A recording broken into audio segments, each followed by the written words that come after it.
مرحبا.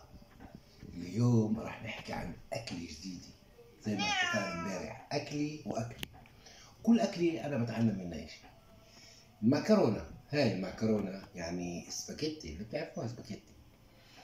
شوفوا، اكتشفت إنه مش بس إحنا بنحب المعكرونة، كمان الدود بحب المعكرونة.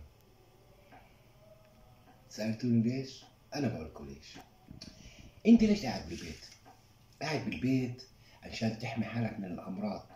يعني إذا طلعت بريت البيت أنت بالبيت بدون كورونا.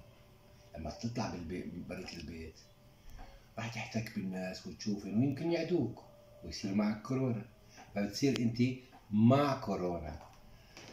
وإذا صرت مع كورونا احتمال تموت يا حبيبي، وإذا متت مين راح ياكلك؟